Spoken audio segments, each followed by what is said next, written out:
Welcome to this session of energy conservation and management. Myself, Anirban Sarkar, Assistant Professor in Mechanical Engineering Department of JIS College of Engineering, Kolkata. Welcoming all of you to this session.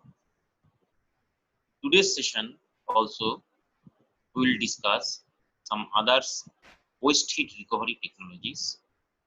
Last sessions also we have discussed the same and some important technologies today's also we will discuss.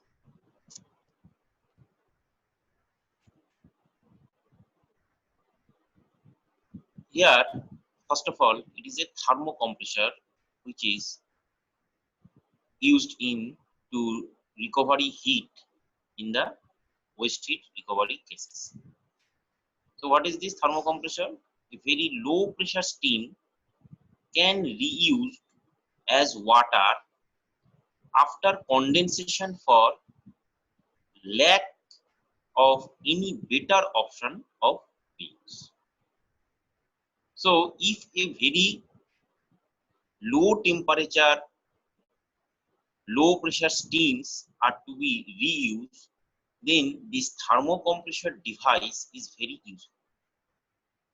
In many cases, it becomes feasible to compress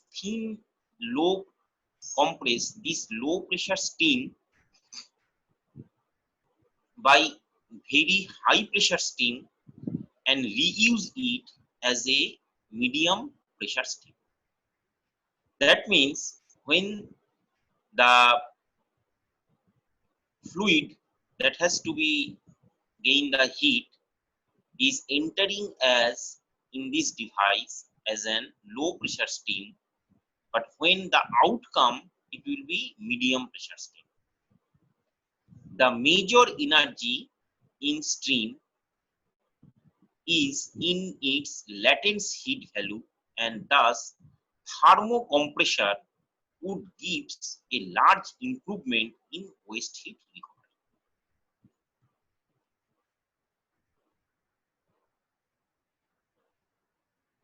The thermocompressor is a simple equipment with a nozzle where high pressure steam is accelerated into a high velocity fluid.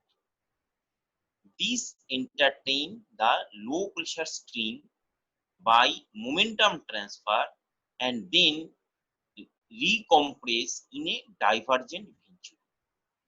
It is typically used in evaporator where the boiler steam is recompressed and used as heating stream. Next very important type of waste recovery device, that is direct contact heat exchangers.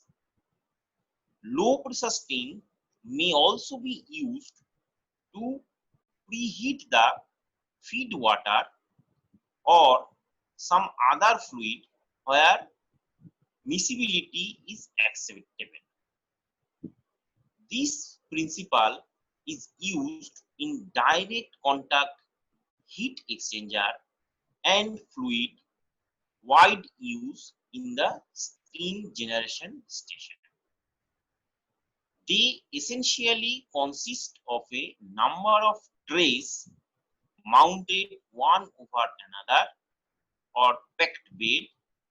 Steam is supplied below the packing while the cold water is sprayed at the top.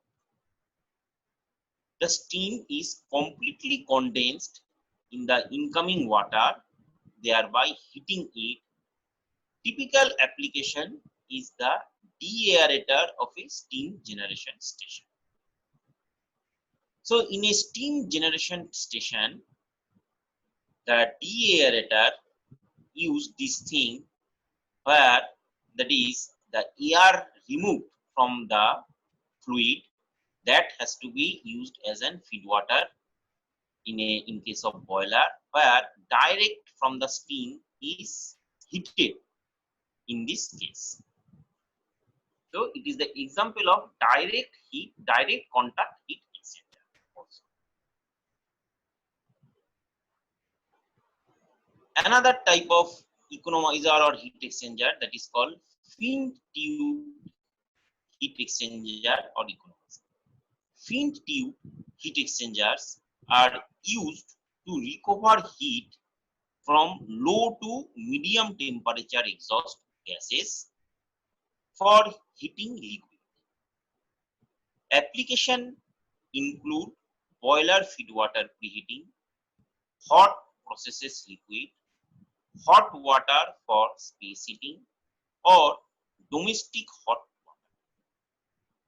The fin tube consists of a round tube with attached fin that maximize surface area and heat transfer. Liquid flows through the tubes and receives heat from hot gases flowing across the tube. Now this figure illustrates a fin tube heat exchanger where boiler exhaust gas are used to feed water preheating. A setup commonly is known in the boiler, that is termed as economizer. So economizer is placed in the path of the flue gas to extract the heat from the flue gas to raise the temperature of the feed water heater, which is again coming from deaerator. So as much as near high the saturation temperature that it temperature raises, the economy of the boiler will be there. So as to we have to spend less amount of fuel to raise the water to vapor, to superheated vapor.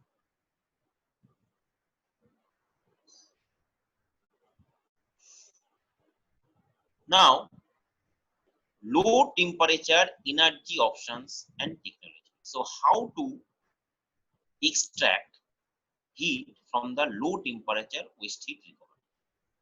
So far we have used basically, that is high temperature heat recovery and medium temperature heat recovery, that is heat exchangers, air preheaters, etc., heat pipe, heat pump, etc. These are all can extract heat. It is highly efficient. These devices are from high heat energy recovery and medium heat energy recovery. In low temperature waste heat recovery, there are various applications where low grade waste heat has been cost effectively recovered for use in industrial facilities. The large quantities of waste heat available in the range of 38 degrees centigrade to 200 degrees centigrade and the inherent challenges to its recovery and use warrant a separate and in-depth investigation of low temperature waste heat. Much industrial waste heat is in the low temperature range. For example, if we say combustion system such as boiler frequently use recovery technologies that exhaust gases at around 150 degree to 180 degrees centigrade, accounting for at least 460 trillion British thermal unit of waste heat per year. Meanwhile, large quantities of waste heat can be found in industrial cooling water and cooling air, that is mainly in called cooling tower. For example, cooling of air compressor alone accounts for about 18 trillion British thermal unit of waste heat per year.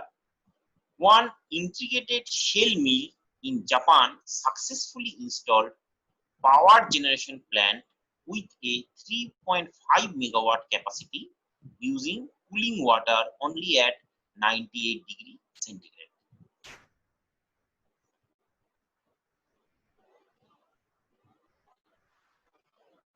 In case of combustion exhaust gases, substantial heat can be recovered if water vapor contains in the gases is cooled to low temperature. Minimum temperature limit here in this case, that is 120 to 150 degrees centigrade, that are frequently employed in order to prevent water in the exhaust gases from condensing and depositing corrosive substance on the heat exchanger surface. However, cooling the flue gas further could significantly increase heat recovery by allowing the latent heat of vaporization to be recovered. A pound of water required 1000 BTU of energy to evaporate. Conversely, if a pound of water vapors condense, it transfers 1000 BTU to the environment. This latent heat compromises a significant portion of energy contained in exhaust gases. Technologies that are minimized chemical attack while cooling exhaust gases below the condensation point can be achieved significantly increasing in energy efficiency via recovering the latent heat of vaporization. The figure that after this slide, which displays the energy recovery per pound of fuel with different stack exit temperature. If gas are cooled from 150 degree centigrade to 60 degree centigrade, then facility can obtain 3% energy increasing efficiency. Cooling gases further to 38 degree centigrade capture a portion of latent heat and can provide an 11% efficiency increase.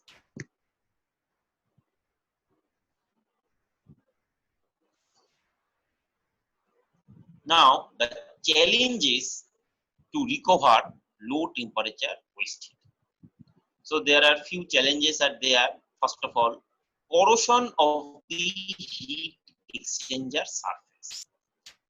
As water vapor contains in the exhaust gas pool, some of it will condense and deposit corrosive solids and liquids on the heat exchanger surface. The heat exchanger must be designed to withstand exposure of these corrosive deposits. This generally requires using advanced material or frequently replacing component of the heat exchanger, which is often uneconomical. Another point, that is, large heat exchange surfaces requires for heat transfer in case of low temperature waste heat. Thus, heat transfer rates, as we know, are the function of the thermal conductivity of the heat exchanged material.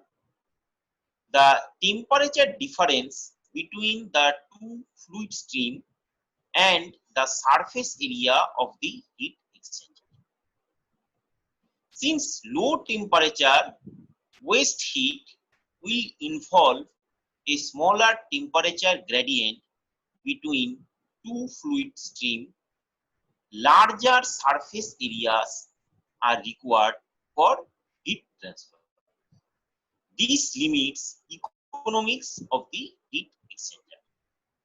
So these points tells that if we want to recover heat from the low temperature waste heat, so the surface area of the devices such as heat exchanger would be bigger one, and so it will be uneconomical. And also the heat transfer coefficient also, if we use the latest technology and for advanced material for low temperature heat recovery, that will be not also economical.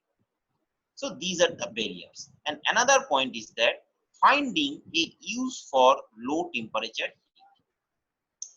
heat. Recovering heat in the low temperature range will only make sense if the plant has a use of low temperature heat. Potential end uses includes domestic hot water, space heating, and low temperature process heating. Other options include using heat pump to upgrade heat to a higher temperature to serve a load requiring higher temperature. Additionally, low temperature power generation technologies are slowly emerging.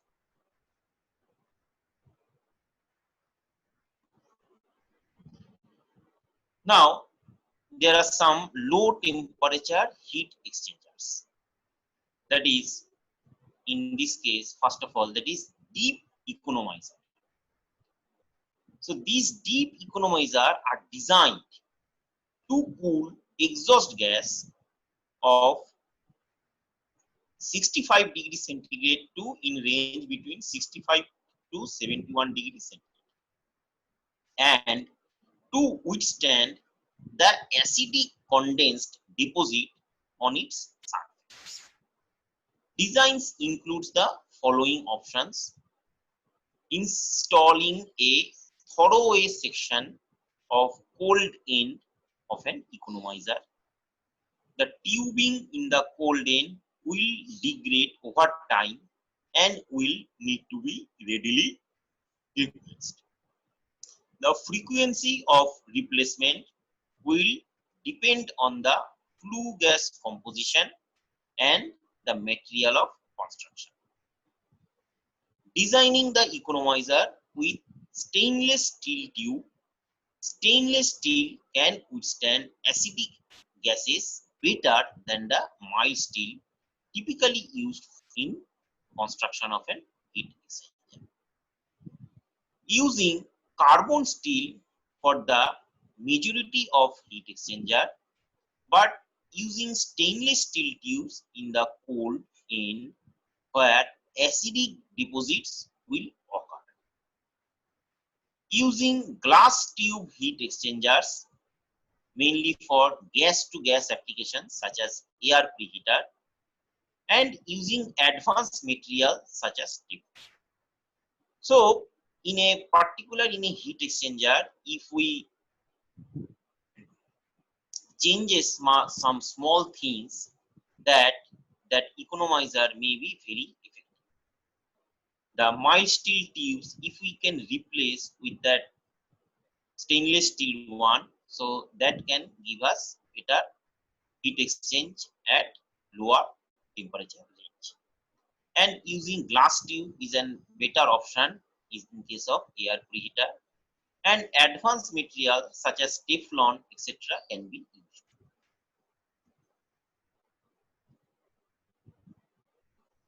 Next, which is very important nowadays, that is direct contact condensation recovery in low temperature range. This direct contact condensation recovery is now an emerging one. This direct contact condensation recovery involves direct mixing of process steam and cold fluids.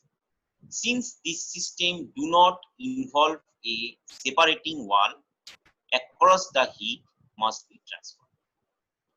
They avoid some of challenges of the large heat transfer surfaces required for indirect contact.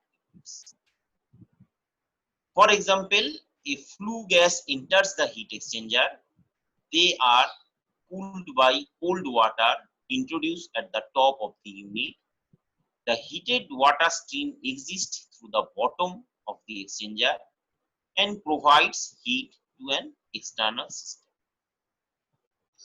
A challenge with direct contact condensation is the water can be contaminated by substances of the flue gases. So here is the figure of this direct contact condensation type of heat exchanger. So from the boiler exhaust, typically it is shown here, that is nearly 150 degrees centigrade is entering into the stack. And while that one, a water sprays on that path of the flue gas, so that the water takes the large amount of heat in the range between 54 degrees centigrade to 60 degrees centigrade. And remaining flue gas that exists from the stack, that is as shown, is 38 degrees centigrade to 48 degrees centigrade to the atmosphere, which is in the environmental ranges now. Now these water which are at the downstairs of this chimney are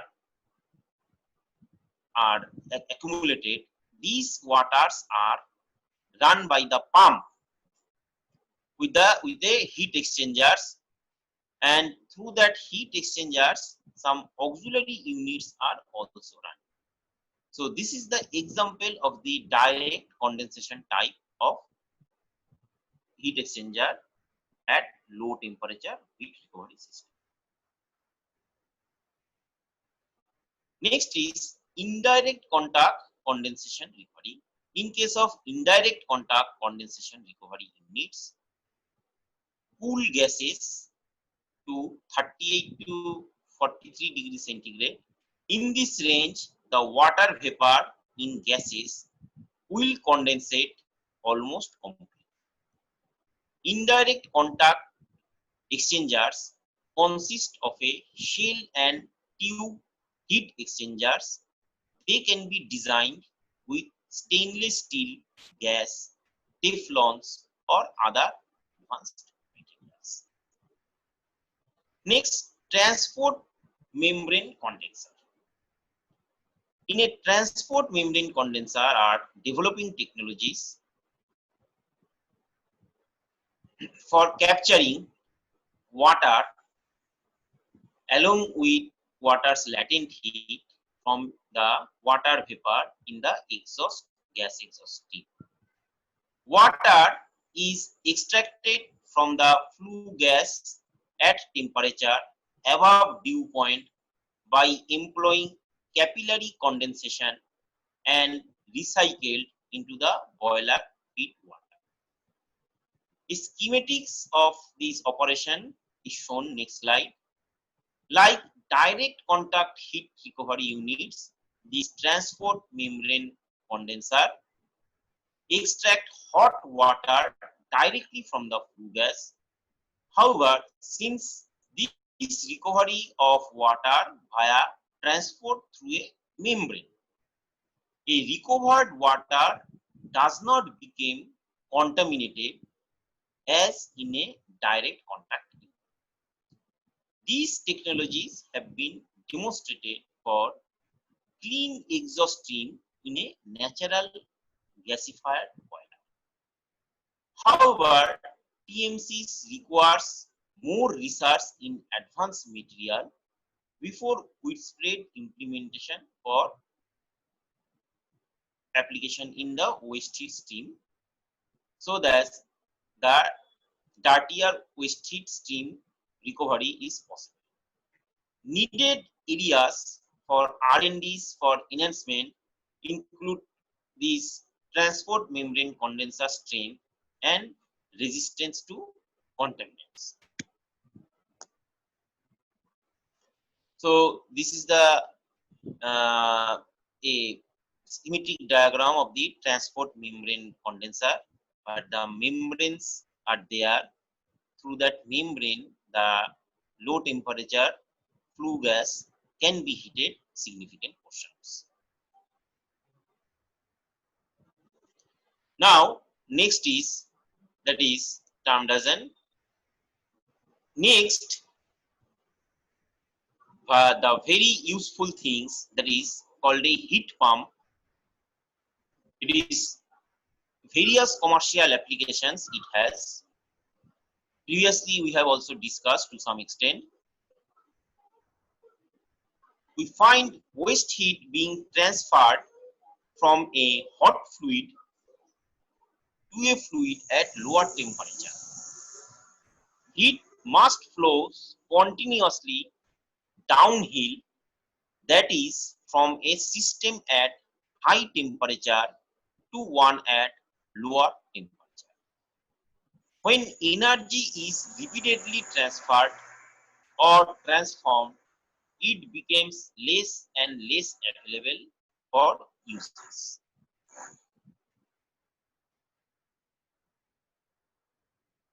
Next is closed compression cycle.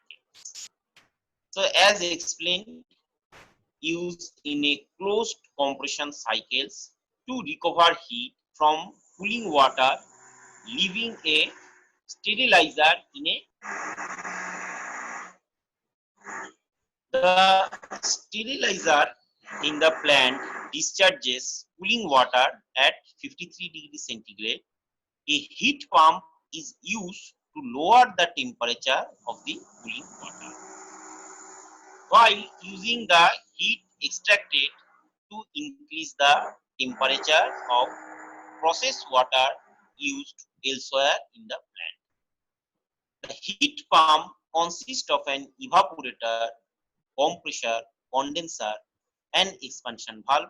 In an evaporator, energy is transferred from a waste heat source to the refrigerant. Then the refrigerant enters the compressor where the temperature increases. Superheated refrigerant then enters the condenser and transferred heat to the heat sink.